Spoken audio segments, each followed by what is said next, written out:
Le Seigneur a envoyé sa parole et les a guéris. Il les a arrachés à leur mort. Qu'ils rendent grâce au Seigneur pour sa miséricorde et pour ses merveilles en faveur des fils des hommes. Le graduel Misit Dominus, dont je viens de vous donner la traduction et que nous venons d'entendre, ce graduel du deuxième dimanche ordinaire, ou du deuxième dimanche après l'Épiphanie, pour la forme extraordinaire, est tiré du psaume 106. Le psaume 106 fait partie de cette section des longs psaumes historiques qui, chacun à leur manière, relatent les faits de Dieu dans la vie du peuple choisi. Et de ces grands textes émanent et la grande misère de l'humanité, qui brille, il faut le reconnaître, par son infidélité, et la plus grande miséricorde du Seigneur, qui ne se lasse pas et pardonne toujours et reprend sans cesse son œuvre de sanctification. Notre psaume envisage 4 situations successives dans lesquelles le peuple a été mis en grande difficulté par sa faute, puis a finalement crié vers Dieu qui l'en a délivré. On le voit tantôt voyageur en pays désolé, puis prisonnier, ensuite sujet à la maladie, et enfin voyageur en mer. Et la mer, c'est le symbole du mal dans la Bible, le symbole de la mort. Ces grandes strophes, bâties sur le même schéma, sont rythmées par 2 petits refrains. Un refrain dans la détresse, et ils criaient vers Yahvé dans la détresse de leur angoisse, il les a délivrés. Et un refrain d'action de grâce après l'événement. Qu'ils rendent grâce à Yahvé de son amour, de ses merveilles pour les fils des hommes. Et c'est ce dernier refrain qui constitue le verset de notre graduel. Le corps du graduel, lui, est emprunté à la 3e situation, celle de la maladie qui a frappé le peuple de Dieu. Pour guérir les Juifs, Dieu envoie sa parole qui les délivre de la mort.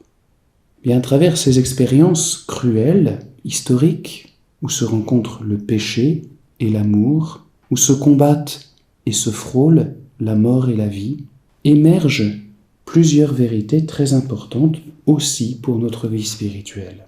D'abord, bien sûr, le rôle néfaste du péché, de la mauvaise volonté, qui tôt ou tard nous conduit vers les abîmes, se retourne contre nous.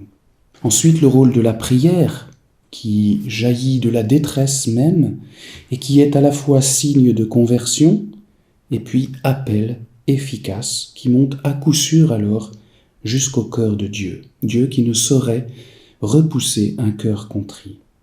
Et enfin, précisément, cet amour de Dieu, cet amour incompréhensible, inlassable et bouleversant, qui aura toujours le dernier mot sur le mal, sur le malheur, sur la mort. Alors, il n'est pas difficile d'appliquer ces différentes vérités, ces différentes situations du peuple de Dieu aussi, qu'on a relatées, aux diverses situations présentes de notre pauvre humanité.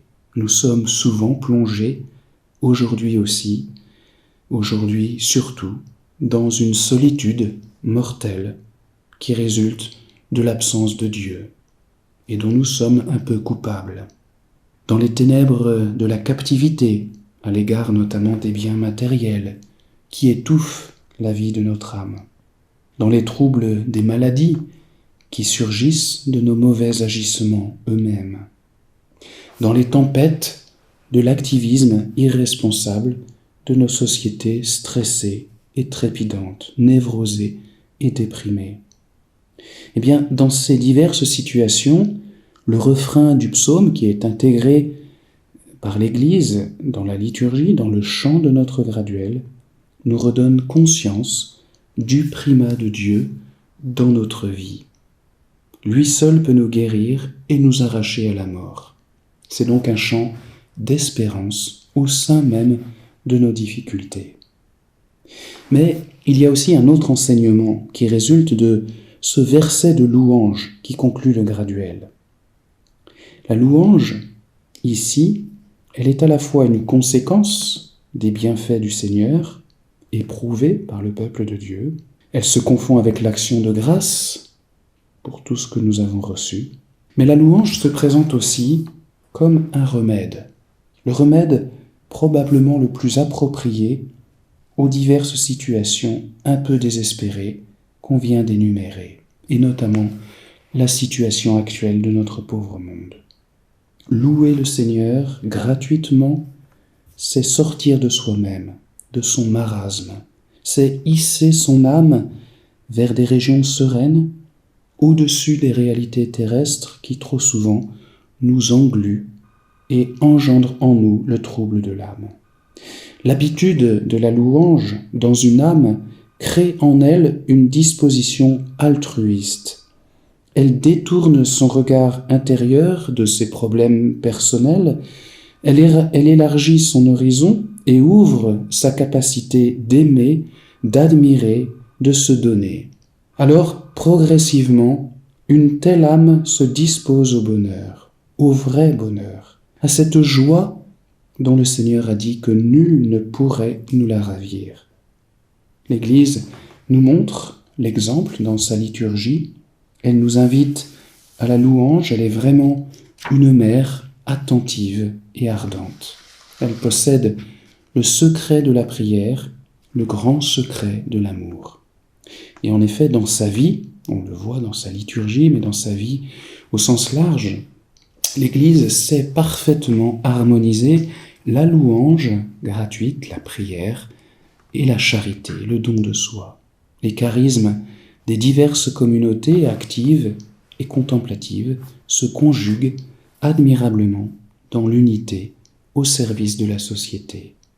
C'est, peut-on dire, le double bienfait que l'Église apporte à l'humanité. Elle lui offre le salut à la fois en se penchant sur elle concrètement et aussi en tenant son regard fixé vers les cieux.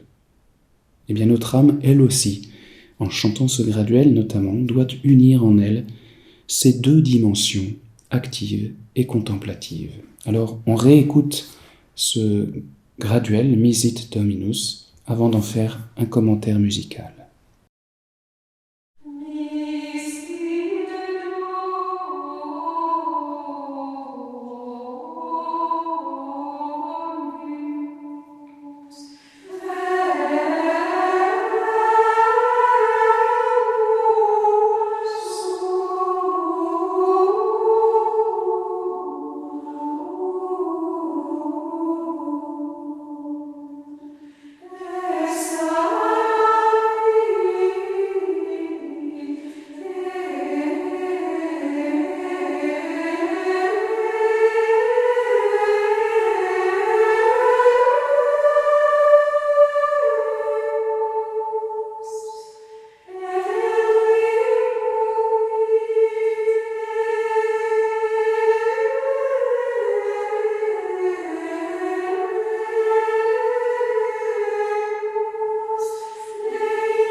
Nous voici en présence d'un long graduel assez typique du 5e mode, ce mode joyeux, dont les mélodies même classiques, et souvent reprises au cours de l'année, ne sont pourtant jamais banales.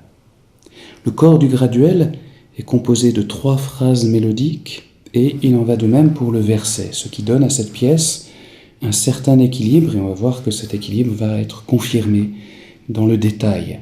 Même si on va le voir, les mots sont beaucoup plus étendus et chargés de neumes dans le verset que dans le corps. La première phrase est dans l'ensemble empreinte de gravité. C'est surtout le cas de l'intonation qui est très calme, ce qui ne veut pas dire lente, car au contraire elle doit être légère, mais elle se développe dans un registre grave, avec notamment sa belle descente sur la syllabe accentuée de Dominus, le mot important. Ce mot doit être chanté avec un grand amour, c'est comme une grande révérence envers le Seigneur qui s'apprête à agir en faveur de son peuple. Une fois l'intonation achevée, la mélodie s'élève rapidement sur Verbum qui est tout en mouvement. On croirait assister à l'envoi de la parole divine. Il y a comme un souffle impétueux dans cette montée mélodique qui doit s'accompagner de chaleur vocale. Mais cet élan est bref, parce que juste après, sur la finale de Verbum déjà, puis sur Suum, un possessif plein d'amour, c'est la parole de Dieu, sa parole bien-aimée, son Fils, eh bien la mélodie s'incurve à nouveau vers le grave pour se poser, comme à l'intonation, sur la tonique Fa du 5e mode. L'élan de Verbum, qui est très réel, comme on l'a dit, a seulement laissé présager de la suite. On peut considérer cette première phrase donc comme un résumé de toute la pièce. L'envoi de la parole de Dieu implique les effets joyeux qui vont être détaillés dans les 2 phrases suivantes. La deuxième phrase, très courte, se compose seulement de 3 petits mots. Et, qui est juste traité par un seul neume, une simple conjonction de coordination, on pourrait dire que c'est introductif simplement. Et puis sanavit, un verbe important qui commence sur un intervalle de quarte avant de retomber bien vite jusqu'au fa de la tonique. Et enfin et surtout eos, ce pronom personnel qui désigne les bénéficiaires de l'envoi salutaire de la parole de Dieu. Ce eos, c'est nous, c'est l'Église. Et un élan irrésistible va emporter la mélodie vers les sommets, c'est-à-dire jusqu'au fa aigu, donc à l'octave de la tonique.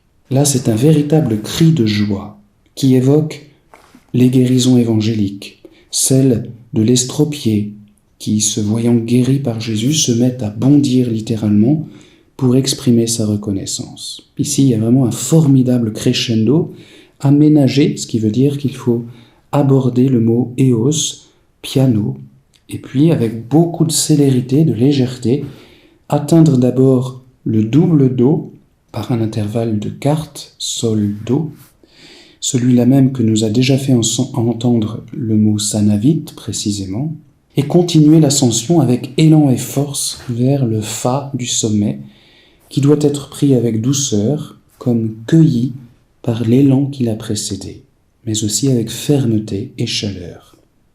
Et la phrase se termine sur une cadence en do, donc à l'aigu, sur cette note qu'on appelle la dominante du 5e mode. On va voir que le do va être très très présent dans la suite. La 3e phrase va bénéficier de l'élan de joie acquis dans la seconde. Jusqu'au bout de ce corps de graduel, on est maintenu dans une sorte d'allégresse et de légèreté.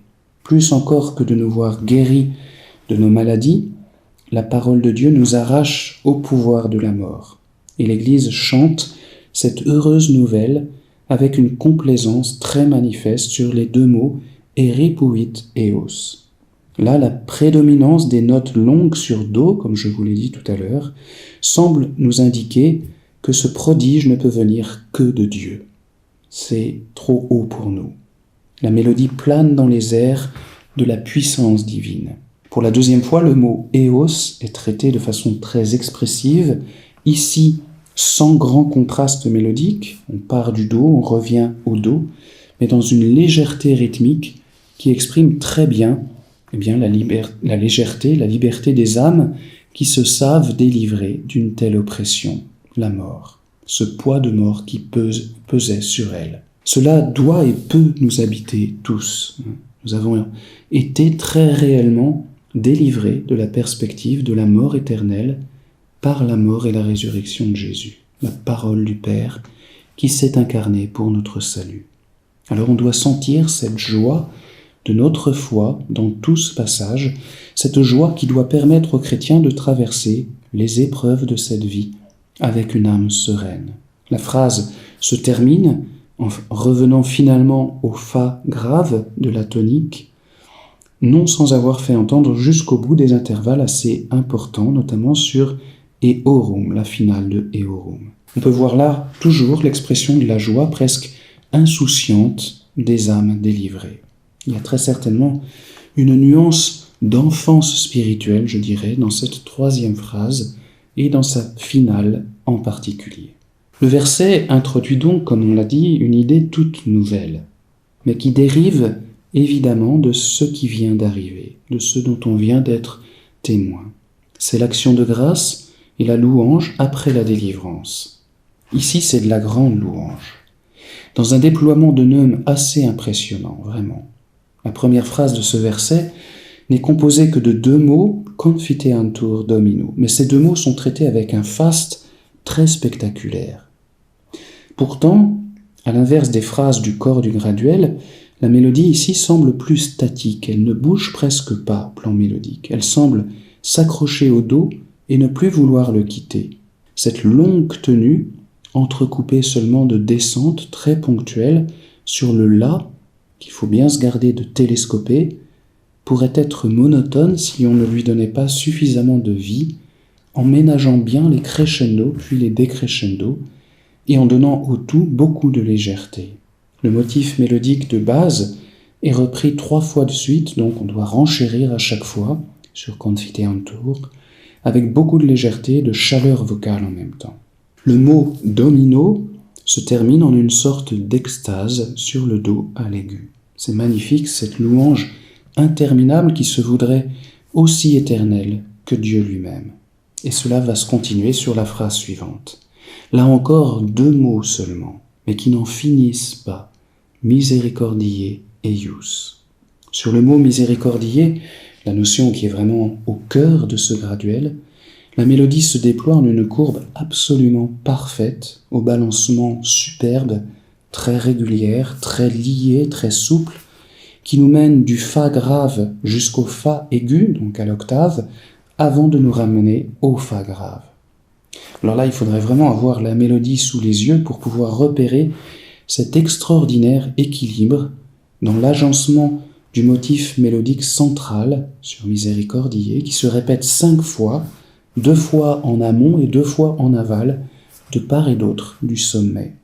Ça donne vraiment une impression de sécurité infaillible, accentuée encore par la succession des rythmes binaires, et en même temps une impression de tendresse profonde. On va le réécouter. Le crescendo vers le sommet doit être discret, il ne s'agit pas de pousser les voix, mais au contraire de donner l'impression de calme, de régularité imperturbable. Le mot eius est lui aussi bien expressif dans sa ressemblance avec le premier eos de la deuxième phrase. La dernière phrase, et mirabilia eius, est toujours très admirative, légère dès le début sur et mirabilia. Là encore, le deuxième eius répond et parfaitement cette fois au deuxième eos du corps du graduel. On saisit par là que la louange, qui caractérise le verset, se calque exactement sur le bienfait qui en est la cause, sur la personne qui en est la cause et qui l'a provoqué. Tout le beau mouvement qui termine cette pièce est caractéristique des graduels du 5e mode. Une mélodie légère, puis plus large, chaude, qui s'enroule toujours autour du do et se conclut dans une admirable courbe très joyeuse du fa au fa, en passant par le do aigu, ce qu'on a rencontré plusieurs fois déjà. Total, on peut dire vraiment qu'on est en présence d'un graduel très équilibré, très bien structuré, plein de lyrisme et de noble beauté, le texte et la mélodie s'harmonisant parfaitement. Un simple dimanche ordinaire, mais qui recèle des trésors de vie spirituelle et d'art musical. C'est cela, le chant grégorien, dans la liturgie de l'Église.